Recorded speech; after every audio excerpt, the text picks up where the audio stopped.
Hey guys, Minister Mishkin here. Today I'm going to be bringing you a Sega Saturn collection video in response to Pete Doerr's Sega Saturn collection.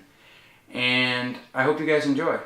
So I figured we'd start this thing off alphabetically, starting with a stall. A stall is very notable for not having a title on its spine. It doesn't say anything, it's just blank. And some people actually say that this might be the reason why a stall wasn't as popular as it should have been. This is a fantastic 2D platformer. I played this a ton when I first bought it. When I first got this thing, it's an incredible game. The presentation of it is beautiful. The music's awesome. There's a little bit of voice acting. It's cool. But graphically, for a 2D platformer, it doesn't look any better than a stall does. And this is remarkable because it's an early Saturn release. Highly recommend this game. If you own a Saturn, this is one of your must-own titles. You have to own a stall. Okay, next we have Burning Rangers. You're essentially a futuristic firefighter, and this is a Sonic Team game released in 1998. One of the, I think, 5 titles released in the United States in 1998, which is pretty late if you think about it. The system was pretty much dead then.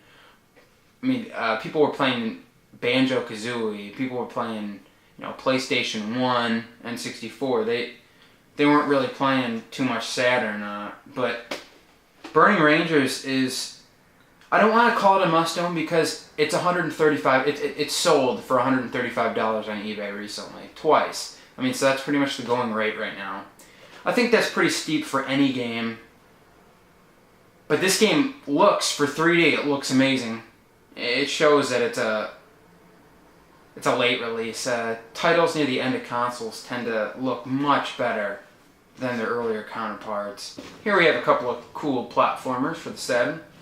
Clockwork Knight 1 and 2. I just recently played these games, probably a month or two ago. I would say I have mixed feelings about these. I was really hyped up.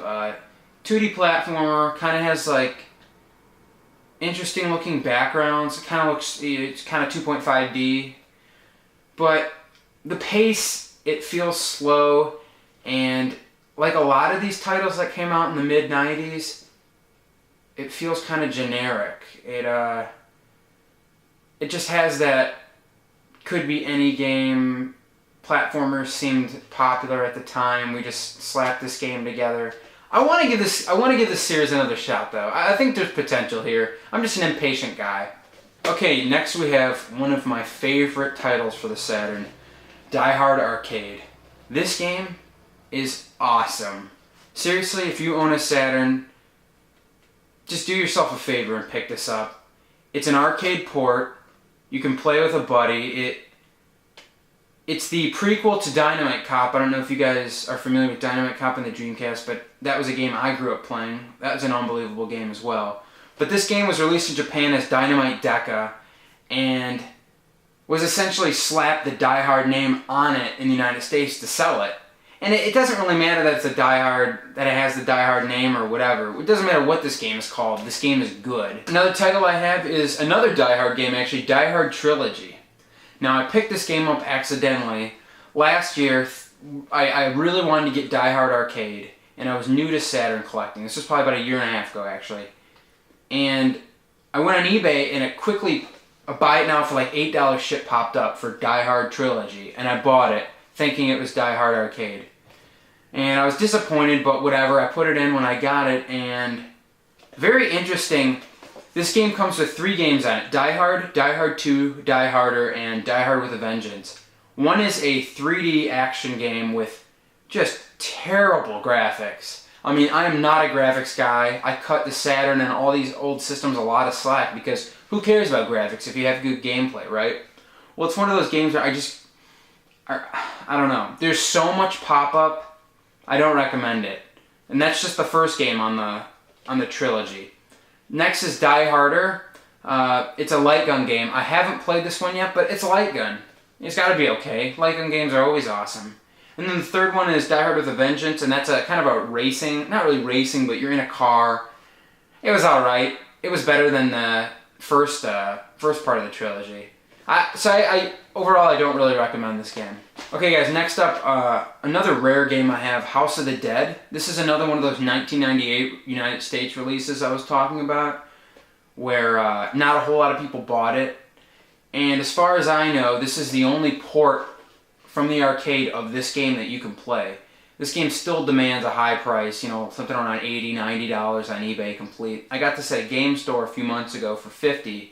Had to pick it up, even though there's a little bit of silver writing on the front, and there's a little bit of silver writing on the CD, but I'm owning this game to play it and to collect it, and I'm never probably going to sell it.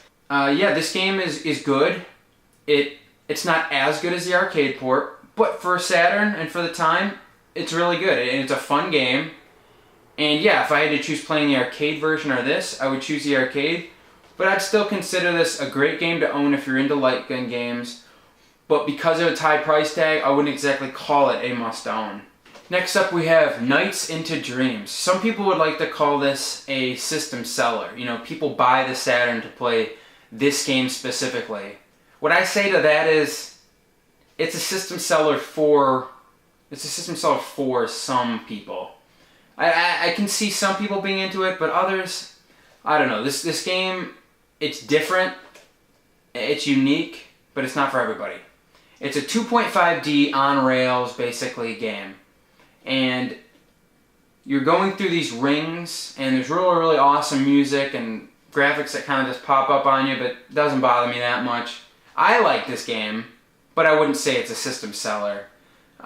It's getting an HD remake coming out soon, so you don't necessarily have to go back and buy this game. But if you are going to buy this game, do it some justice and get it in the long box. There's the version that comes in like the sleeve, like the Daytona and Virtual Cop games come in. But you gotta get it in the long box. I think I picked this up on eBay quickly, buy it now, $10 shipped, which I know is a steal. It's probably worth around 30 bucks, but if you can get it for cheap enough, yeah, own this game. But get the long box. It's all about the long box. Alright, next up, Panzer Dragoon. The original, the on-rails shooter for the Sega Saturn. This was a launch title, and it's a fantastic game. I don't know what more I could say about this game that already hasn't been said. It's incredible. If you enjoy games like Star Fox, Sin's Punishment, get this game. It's not super expensive either. It's probably cost you something around $20 on eBay complete. This is a must-own title for the system. Okay guys, next up we have Panzer Dragoon 2, Zwei, I'm not sure how it's pronounced. This game is the sequel to the last Panzer Dragoon game I just showed you. I can't say enough about this game. It is the best game for the system, in my opinion. It takes everything that Panzer Dragoon did, which was already unbelievably good, and made it better. Improved graphics, improved levels, a save feature, just so awesome. I sat and I played this game for hours the first day I got it. Thank you Games of War for recommending it. I already was going to pick it up, but your video basically made me go out and just buy it now. It's that good. Seriously guys, an absolute must-own for the system. Okay, next up we have Rayman. Rayman is, as you guys know, is a platformer, and it just had a Wii release not that long ago, Xbox 360, PS3 also. But I thought this game looked awesome. The graphics, cartoony and colorful and just really, really nice looking. But when I sat down to play it, I gave it a fair shot, I'd say. A couple of hours. It felt, once again, kind of like Clockwork Knight. Very generic. I don't hate this game, just saying it feels a little generic. I don't see anything too special to it. Next up, Skeleton Warriors. This is kind of an action platformer game.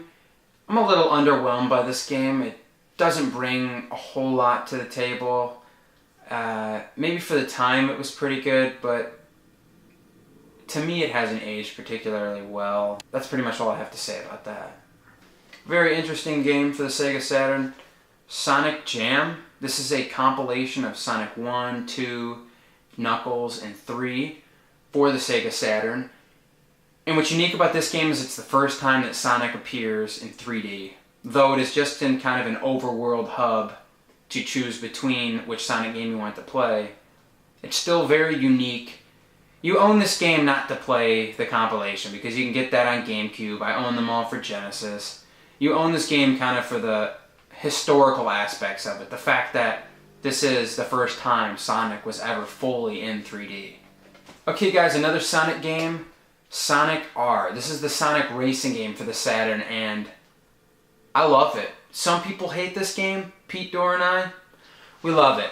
The music, it's so ridiculous. It's real, it's real singers singing, I think, original songs, and it sounds so 90s, so cheesy, and so awesome that it goes perfect with the game, because it doesn't go with it at all. I don't know how to explain it, but the songs don't make any sense for the game, and because of that, it's like masterful. I don't know what it is. I love it. It's so unique. The controls are terrible, but the levels are cool. I love playing as 3D Sonic characters.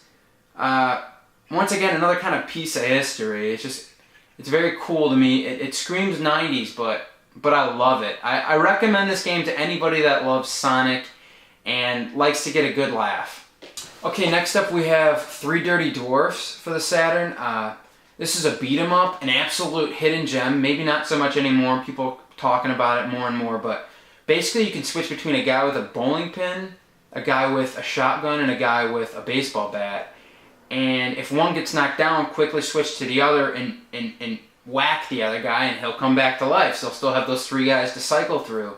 And you can play co-op. My friend Tim and I last year, we played through this game. Such a fun experience. I just remember there was like a blizzard outside. I think school might have been canceled. I think it was. And we stayed inside and we played Three Dirty Dwarfs and we beat it. And he's not that much of a gamer, but he loved it. And I think I'm going to go back and play it again this year. It's that good.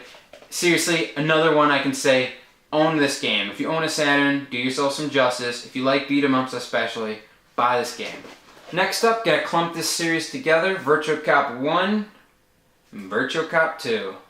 These are light gun ports from the arcade, and they're cheap games. You can get them for a few bucks. I seriously got them $3 each, maybe $2 each, complete and boxed, from a game store. If you can get them for that cheap, you gotta buy them. I'd say they're definitely worth $5. These games are very fun, but like I said with Nights into Dreams, don't buy the one that just comes in the sleeve if you want it to go into a collection, because this displays well. These cases, they look awesome on a shelf. If you want to just play the game, fine. Just buy them in a sleeve. Same with Nights into Dreams. If you just wanna play them, buy them in a sleeve. There's nothing wrong with that. But if you want to display them, they seriously look awesome in long boxes. Long boxes look great on a shelf. Last but not least, X-Men Children of the Atom. This is a 2D fighter, another arcade port. Sega Saturn is definitely known for their arcade ports because they did an awesome job with them. Do I recommend this game? Yes and no. If you already have Marvel Superheroes, buy this game. It's good, but it's not as good as Marvel Superheroes. If you don't own either one of these, you have to get Marvel Superheroes first. It's way better than X-Men Children of the Atom. It's so good. My friend Nick and I have seriously put in hours and hours playing each other in that game. Unbelievable game. So I hope you guys enjoyed my Sega Saturn collection video. It's only 19 titles, pretty humble, but I strive for quality over quantity on these Sega Saturn games. I had a few sports titles, but there was nothing unique. There's no reason to show them. If you enjoy what I had to say, please hit subscribe, and remember that collecting is fun, but playing the games is even better.